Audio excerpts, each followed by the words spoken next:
Do you want to know what the fallen are, little one? In a sense, they are angels, but not the angels your mom imagines she prays to. Brass trumpets picnicking in the clouds. In their true essence, they are great swirling engines of wing and blood, fiery eyes that peer around the corners between worlds. Dark, radiant things conjured from fresh battlefields. A Frankenstein's Valkyrie, forever crashing to Midgard. What grief demands their hate, what vast cannibal hunger. Welcome to the Fallen Cycle Mythos podcast. This is a universe full of secrets, waiting for those brave or foolhardy enough to seek them out. Cycle 1. Tales from When I Had a Face was written and produced by James Curcio, with editing by Brian Johnson. A modern fairy tale about death, loss, and finding redemption in the strangest places for those of us still haunted by the uncertain, occult logic of dreams. The fully illustrated black and white edition of this book is available at Amazon.com. The soundtrack features the work of David Bessel, along with additional contributions credited in the individual episode notes. Support for this project is pivotal.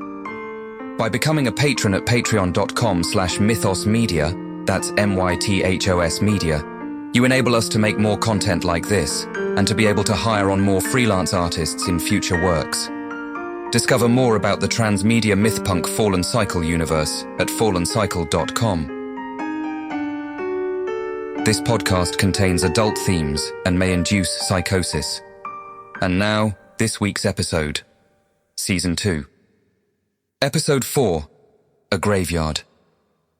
We entered a small canyon carved into the vast plateau of the Great Divide, a narrow crack that seemed at first like nothing more than a shadow along the uneven cliff face.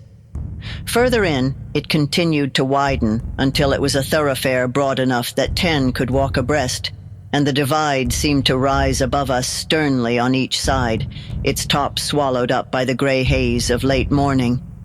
Here, Chatillian seers once augured the future by the whistling of the wind. Now only statues in their likeness stood there, sand-blown, smoothed nearly beyond recognition. Soon they would appear as nothing more than unusual burls of stone. "There they are," Eluane said, rushing forward. "The Illithin, our most fabled scribes, come.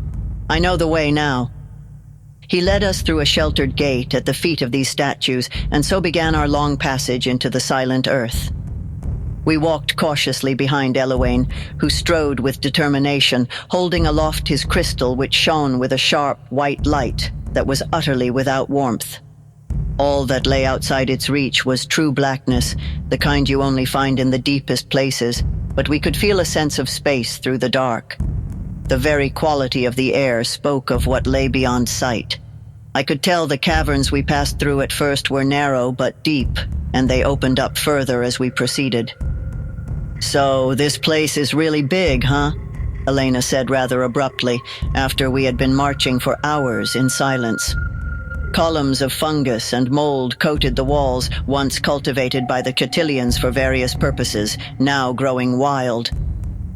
"Nerythia is vast," Eluane said, "and we are still in the entrance tunnels." This silenced her, but not for long. "Can you tell us a story?" she asked. "A story?" he replied incredulously. "My dad used to tell me stories when I was anxious or bored, and now I'm both." He frowned but said nothing.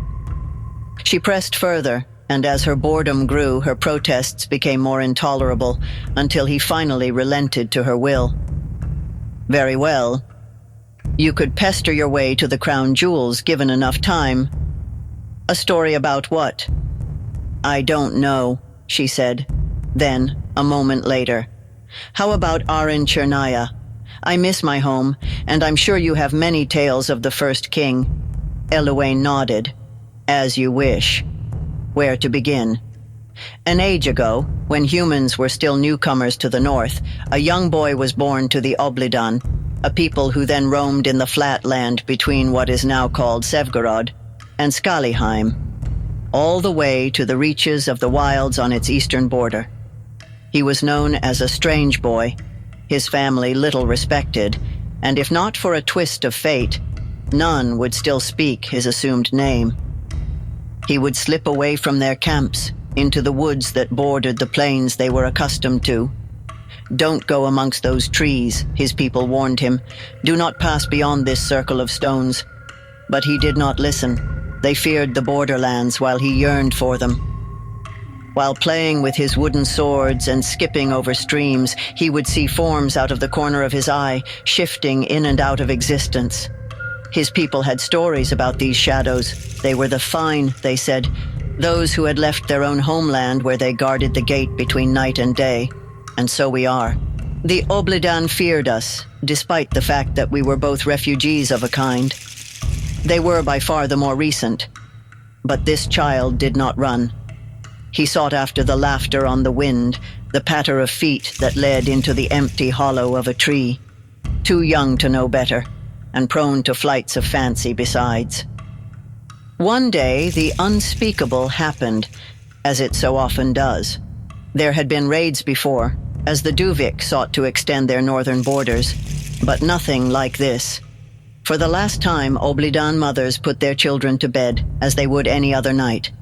They met their end in those beds, sitting at their tables to supper, or in each other's arms. They were penned in with fire and shot through with arrows. Duvik warriors bled them white, little knowing how they were cursing their own descendants with centuries of vengeance for the acts of that single day. But by sheer chance, this boy survived, huddled under a pile of sticks in a ditch. When the sounds ceased and the smoke cleared, he didn't inspect the bitter harvest the Duvik had reaped, the fields of corpses at his back. He ran as quickly as his short legs would carry him, retracing paths through the forests he once played in. He fell to his knees and appealed to our shadows, for now he was truly alone. He offered his blood to the trees, and it flowed along with his tears. And he cut still deeper. He offered us his life. We heard his cries from deep below, and we rose up to him from Nirathea and took pity upon him. Lost here at the crossroads, we gave him a second chance, and in so doing, doomed ourselves. The fine should only use such magic for the fine. This is a secret most Chernayans do not know.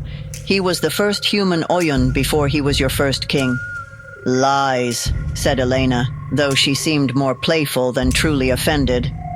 She was hard to read, so quick were her tempestuous changes of mood. Eluane looked wistful, as if recalling Aryn's face, and did not seem to hear. He was an inquisitive child, quick-witted, blunt, impetuous, self-assured to the point of folly. Maybe those are traits that have been carried on among the nobility of your people. Elena frowned, suddenly more contemplative. These are not the stories I was told of Aryn Chernaya. I'd think not, though Chernaya wasn't his given name, Eluane said, shrugging.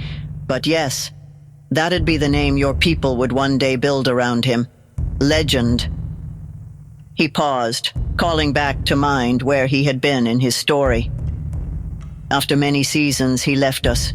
He gathered an army of outsiders and vagabonds, those that lived in the wilds, those who dreamed of greater things.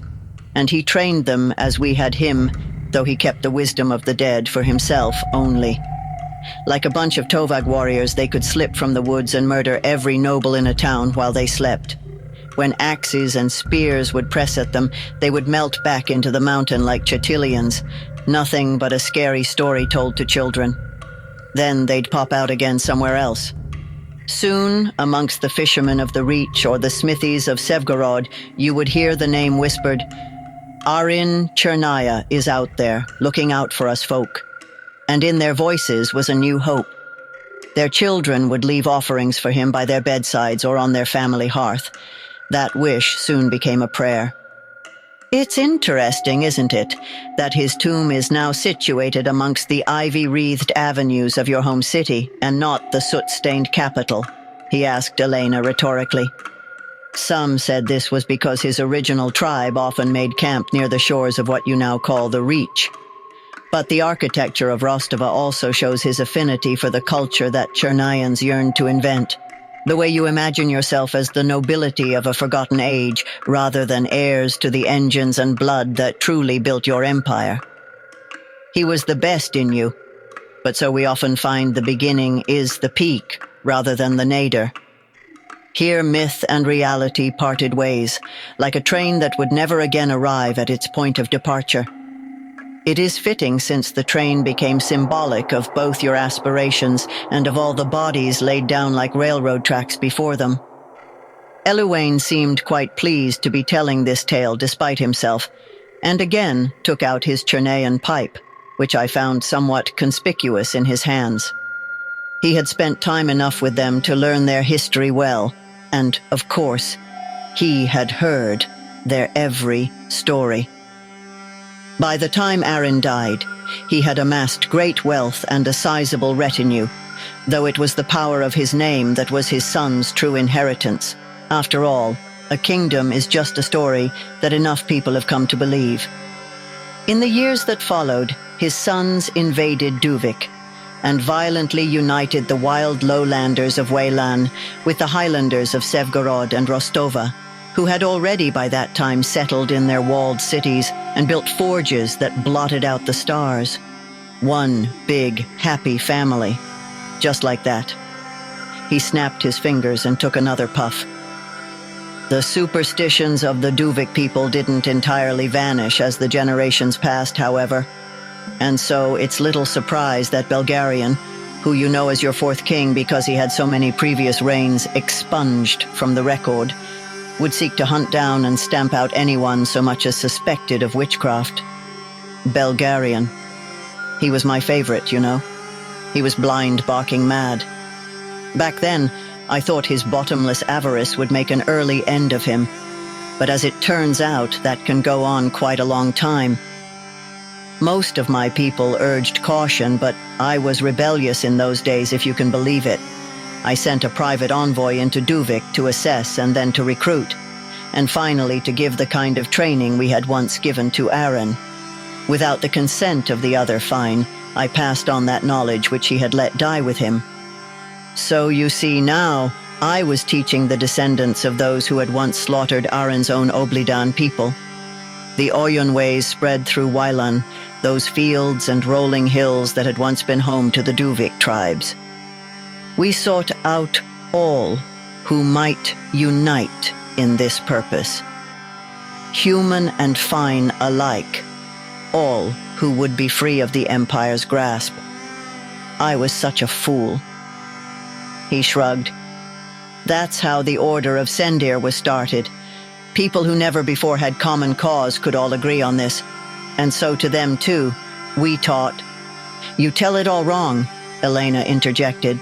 The uprising was fringe outlaws and common folk tricked by Sendirian spies into believing they could commit treason against their own crown and live.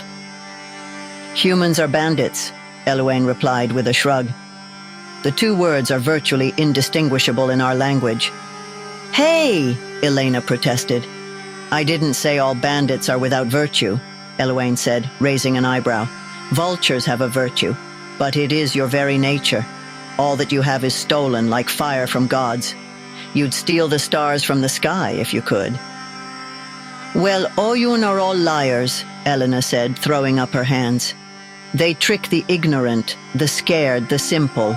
I've heard of how they prey on the weak, and fine are worse. You taught the Oyuns. The Duvik worshipped you, and you fed their viciousness. The worst of those wild people could never be civilized, but most of them would still be farmers if they hadn't met you. You forced us to act. Act, said Eluane dryly. He shook his head at me. Does she know what she means when she uses this word? Act, she says. So how does your story end, Eluane? I asked as their verbal sparring seemed to pause at this point, and I wanted to know more. As it always does, Eluane said with a shrug. The price throughout Waylan for opposing the crown, as Elena puts it, was high. The lucky ones were the warriors who suffocated on the flayed skins of their wives and mothers. The unlucky ones were those poor women, for they lost their skins before their lives. With the first rebellion put down for good, the foundation of the Empire was ensured. I've never heard this either, Elena said. Years passed, Eluane continued, ignoring her. The Chernayans rushed in like an endless tide. We were driven back to our ancestral home here in Nirithea, even as they started to mine the upper halls.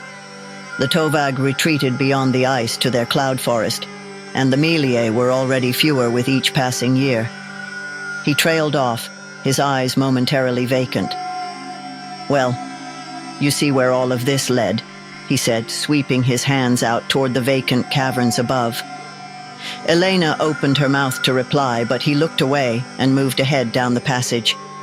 "Here we are," he concluded, his voice echoing back to us from distant, unseen walls. The passage expanded into an antechamber. We could now see the enormity of the cavern ahead. The area was once the dome of the entrance hall, and the walls glittered in the radiance cast by the stone in Eluane's raised hand. "This place is," Elena said, but words failed her at first. Here stood a great hemisphere fashioned of crystal, dark as onyx. She shook a hand before her and watched her cracked reflection mirror the gesture. This crystalline rock was cultivated, chiseled, polished, and then etched by Chatillian hands. More beautiful even than the caves carved by the Nadia over millennia, it still appeared a work of nature, something grown rather than sculpted. The opalescent colors of the pigment that graced its surfaces once glimmered with a concentration of the same strange substance, and we could still see the artistry required to compose these curvilinear images. Grooves defined the geometry of this stone canvas, but paint was used to fill it in and give it life. Now dull with age, it still sparkled in parts, with powdered gemstone mixed into the paint. I sensed something malignant in the designs as well, like the symbols drawn by a black magician preparing to call up something they cannot put down. "What are these?" I asked. Eluane sat before one of the designs, a great mandala 10 feet across. He fell into the posture of the pedagogue quite easily for one who claimed he was through with teaching. "A great secret is contained within this design," he said reverently. He reached into his pouch and produced 2 vials, one filled with black sand and the other with white. He poured a large egg-shaped disc before him, and then in its center a smaller, perfect circle of black volcanic sand. He traced across, through the overlapping circles, a straight line up and down, then another from left to right, leaving a space between them in the center. I had seen a similar design flying on the banners and tents of Four Corners. "This is how we see things," he said, indicating the 4 intersecting lines. Then, in each of the quadrants created between those lines, he placed 3 stones. Now I could see that he was creating a crude diagram of the mandala on the wall. These 4 rotate as the seasons turn and as the moon grows and shrinks. However, time is not for us as it is for you. For us, it is an ebb and flow, which always returns, rather than a line from one thing to the next, sprouting and withering as the seasons turn, an endless spiral, dancing across the starry sky. He spoke to us then for many minutes about the circle of wood, bone, stone, and blood, as he explained. First, you turn south to welcome the summer and work with the circle of wood. Then, turning west leads you to fall, to the reaping, and the threshold, the house of bones. From there you either hold on and are carried to the circle of stone in the north in winter, or you turn to the east, to be renewed by blood in spring, born again with an empty heart. As he spoke, he placed 12 smaller stones around the rim of the black circle of sand, each with a different symbol carved on its smooth surface. Then he picked up one and pocketed it, as if he hadn't meant to place it in view. Nisa was paying little attention to his words, staring instead into the vacant silence of the chamber about us. Eluane had once called it a graveyard, and despite its grandeur, that seemed most fitting. She asked, "All the Fain that were here, gone?" "All gone," Eluane said.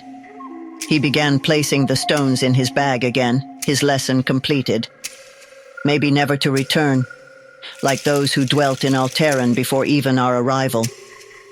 Every passage through the second world is as different as the story of each who passes through it, and it is left slightly changed by all who come here.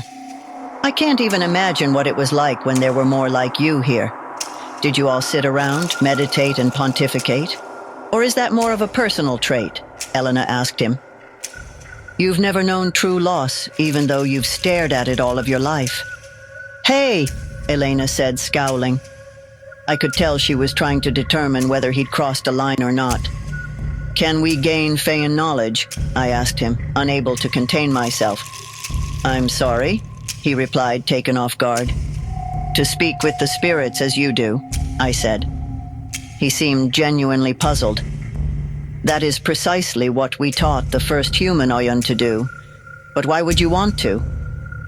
Why would you? I asked.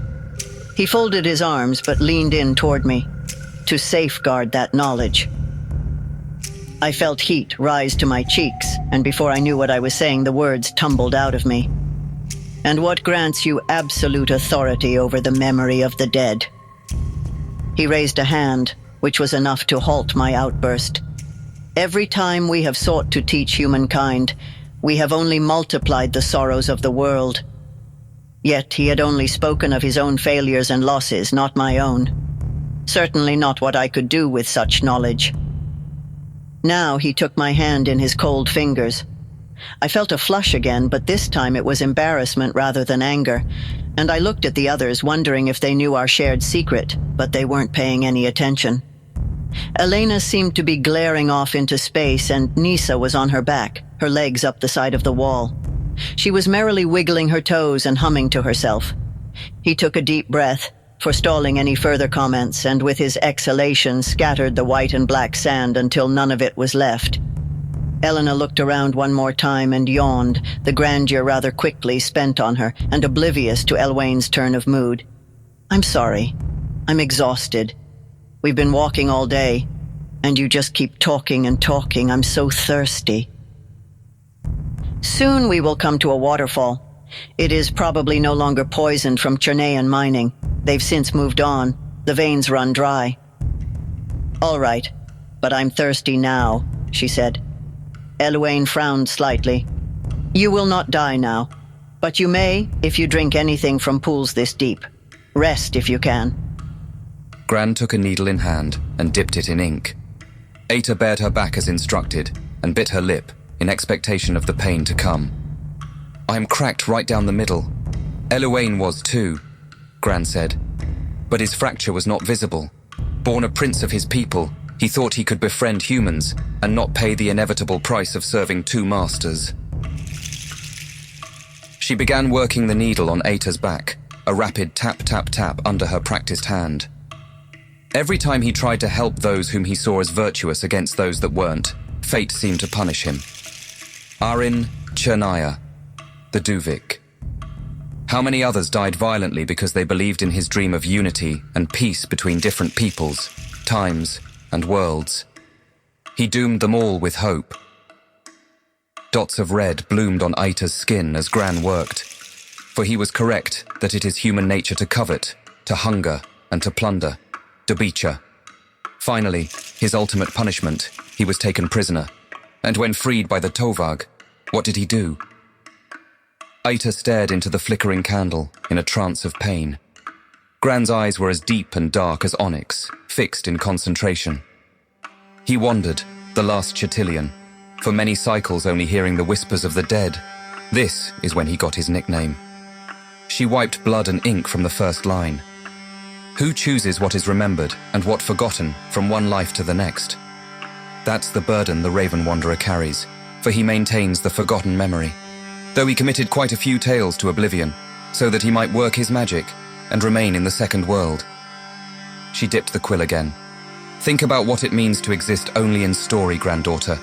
A recollection, a reflection, to be only imagined, called back to partial life through this magic, time and again. It had better be a good story. She cleared her throat and stared off into space, as if she'd momentarily forgotten her own place in the tale. She patted the cushion beside her and seemed comforted. Now you'll recall the main cavern that once held Nirathea was a great dome, with a ceiling that sparkled with the light of distant stars. But it was not so. For that light was reflected light, though from what source I could not say. We slumbered inside that restful geode, but my mind raced and wouldn't let me sleep. I pulled myself to my knees, and then saw that Eluane was also still upright, gazing off into the glimmering darkness above our heads. He sat upon an Imari blanket, a raven rustling in the shadows around him, and I could hear countless voices whispering from that dark. "Is it revenge that drives you?" I asked him. "I'm sorry," he said, coming out of his reverie. I leaned in closer. "I see it in you when you speak of the past, not the light of hope, more like the reflection of fires from long ago. What I am and what I do are inseparable. I'll leave reasons for your kind." This was another conversation he obviously didn't want to have, but I found I was good at getting him to talk, for after all, what good is bearing a world of stories if there is no one to share them with? I have sent ravens long in advance of our arrival, but that is not the only way I am contacting agents. He reached into his pack and produced a book, small, travel-stained. This is one of the many pamphlets and magazines I've had placed throughout Chernaya. New pages inside false covers, gets by their censors. He opened it quickly so I could see the crude type print inside.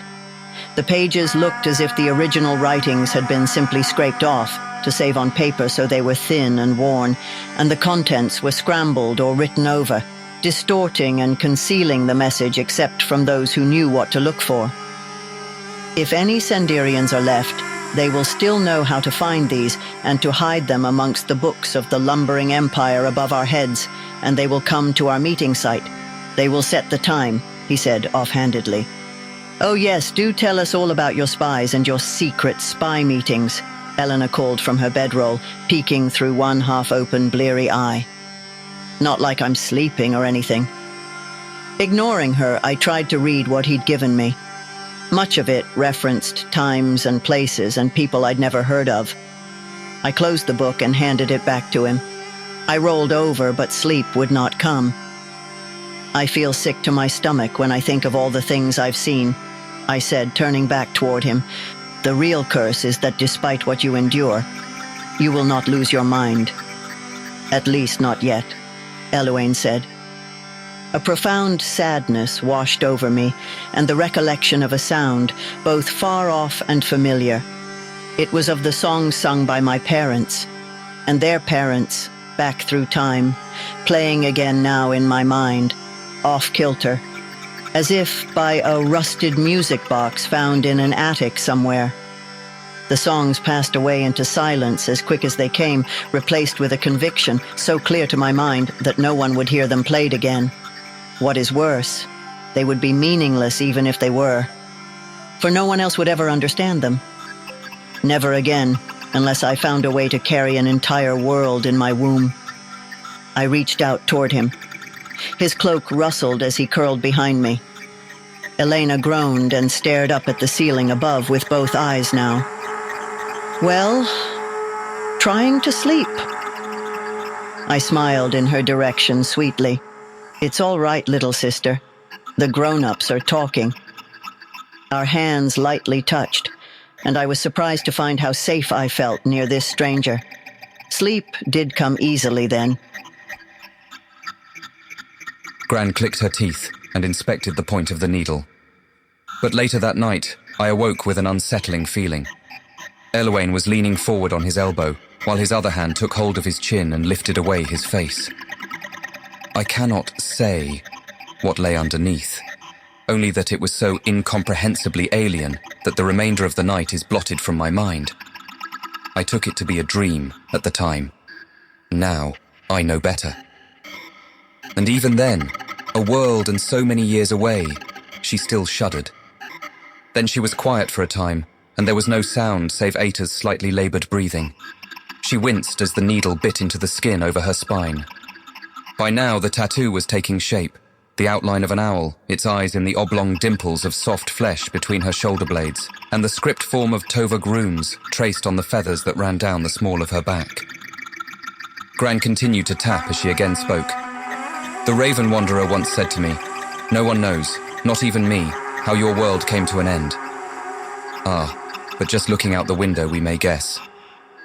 I'm trying to imagine, Ayta murmured, closing her eyes and picturing the end of everything she knew, doing all she could to ignore the throbbing that ran down her shoulder. You can feel it already, the seasons coming unhinged. This place will be lost entirely to the histories of the future, and so it is a perfect place to hide away secret treasures, Gran said, wiping away ink and blood with a cloth. Gran eyed a certain book on her shelves, however, and couldn't help but continue. But we can move, one world to the next, in dreams, in death. A people retain a memory of themselves through tales, and also in other secret ways. Stop squirming. She stepped back and inspected her work carefully. Enough of that. We'll finish tomorrow, all right, little owl? Ayta nodded and slipped a robe over her shoulder.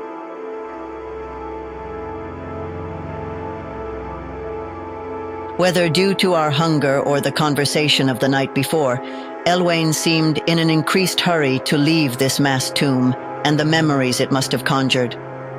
After we awoke, he led us briskly through the former city to a spiral staircase that rose alongside a roaring waterfall. We drank deep, refilled our skins, and began the long climb, ascending first by way of the stair, which wound round itself at a sharp angle. The steps were fashioned of the smooth, smoky crystal that had filled the central hall, very easy to slip on, or lose your sense of depth and bump your toes, which I did many times in our long climb, cursing more fiercely each time. Eluane and Nisa seemed hardly winded, but when we finally reached the top, what seemed like hours later, even Wallage was staggering and breathing with a low growl at the back of his throat with each step. There was a shaft, and a ladder bolted into the side of it, now stained with rust and missing rungs that were eaten through entirely. We climbed a rung or two at a time through a tiny passage, little more than a drainage pipe. The sides brushed even Eluane's slender shoulders, and poor Wallage scraped himself raw on the filthy rock, but greasy and slick as it was, he managed to squeeze his way upward. Each time I put down a foot or a hand, I felt a tightness in my gut as I shifted weight, committing my trust to the blind arbitration of gravity. The bars rattled and groaned under us, and one did give way as I probed for it in the gloom, the twisted metal clattering as it vanished into the mouth of darkness yawning beneath our feet. "Eluane," I began, startled by how long it took the echo to fade. Then I forced a smile, even though I knew he couldn't see it from below, and pressed on. "Please tell me there's some nice breakfast just ahead. We haven't eaten right in a quarter moon, or at all for 2 days. I don't know about the two of you night folk, but the rest of us actually need to, eat." The remnants of the fen should still contain wildlife, and if I'm not mistaken, Wallage is a talented hunter above all else. It isn't far now. Wallage grunted what seemed to be an affirmative. Shortly thereafter, Eluane said rather blithely, "Beyond this shaft there's a mine. The ore all ran dry a half-century gone. Highmount subsists on iron, tin, and copper now. Back in Belgarian's time, I used to assist the smugglers of various ores." Elena stopped climbing and glared up at him. Doubtless she was worked up doubly by hunger, and it showed in her eyes if he'd only but look. "Shut up," she growled. "What was that?" he asked absently, and then continued talking about the Silver Revolution and his ore smuggling days until she started slamming her head against the tunnel wall. After several solid whacks, she opened her eyes and sighed, only then blinking in surprise when she saw a cherry-red blotch staining the stone. He stared down at her, his eyes wide in shock. "I'm sorry," she said, and shook her head. "I know I asked you for a story when we got to this place, but now I'm begging you to stop. History lessons are well and good for the spirits of ravens and nightshades. I'm just a girl who is too hungry to care. Too far from home, and I don't even know. Please stop talking." She dabbed her forehead lightly and continued climbing. I chuckled to myself, realizing I'd developed a certain grudging respect for her force of will. We all had stopped at her outburst, but now continued on, and on. Eluane's "it isn't far" was a touch optimistic for my taste, but we did eventually come to the end of the shaft, In a tunnel that sloped upwards, an old track littered with abandoned mine carts, which we followed until our feet blistered. Finally, when I didn't think I could take another step, we smelled sweeter air, not quite so still and stagnant. A pinprick of light grew above us until we could see it was an exit amongst rolling hills. Trees clustered atop them, their leaves like autumn fire. Beyond this grove was an expanse, a gash strip mined into the earth, so deep that the bottom was often lost in haze. This had been the fen, a vast forest that once covered the southwestern portion of the north, its doom foretelling the Duvik people's own. All the same, Nissa threw her arms out exuberantly, dancing into the light of this overcast day, which seemed unbearably bright to our eyes. We looked back on the terrific drop of the Great Divide, now below and behind us, and all the lands from which we had just come. In the deep desert, from this height and distance you could barely make out a fleck of darkness, a bump that marred the endless ivory sand. "Is that?" I began, pointing toward it. "Yes, that is New Babylon," Eluane said. The air was colder up here, and Eluane pulled his cloak about himself. We made our way down a ridge of stone against a backdrop of skeletal pines. "And there is High Mount," Eluane said, gesturing toward a point much closer, which also looked down upon the vastness of the south below. Gran looked down at her granddaughter and considered the girl who sat before her. 13 she was now, and growing fast, but still riveted by tales of Alteran, still indifferent to boys and sports and school, and indeed all else that went on outside the four walls of that house. Steam belched from those towers, and for the first time I looked upon Chernaya. Eluane told me that in the time of the revolutions, High Mount was a wooden fort meant to keep watch on the south, which the Empire viewed with suspicion and fear. Chernaya maintained a strong military presence still, but now it was a well-fortified city, a grungy, sweltering tortoise shell of iron and brick, full of small-time merchants, outsiders and drifters, mixed with the poor who labored in the mines for those Chernayans who could ill afford to make their home in Sevgorod or Rostova. We saw the city spread out before us, its metal bridges and concrete houses all soot-covered, the streets all frightfully cramped, to all hours the clanking and hissing of machines never ceasing. It was built on slanted bedrock, as if the city itself was slipping off into the crevasse. You're liable to slide off at any moment if you're not careful.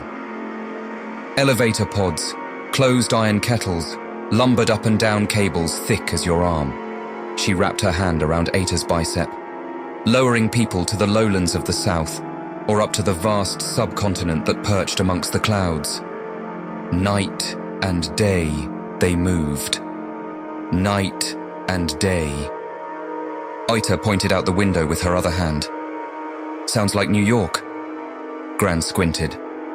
The distant past is another sort of future, and the distant future another sort of past.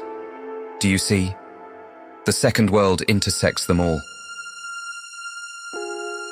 That's all for this week's episode. Stay up to date with upcoming episodes by subscribing at fallencycle.podbean.com or wherever you prefer to listen to your podcasts. Check out the work of the contributing musicians. Those links and additional information is available in the text provided along with this episode.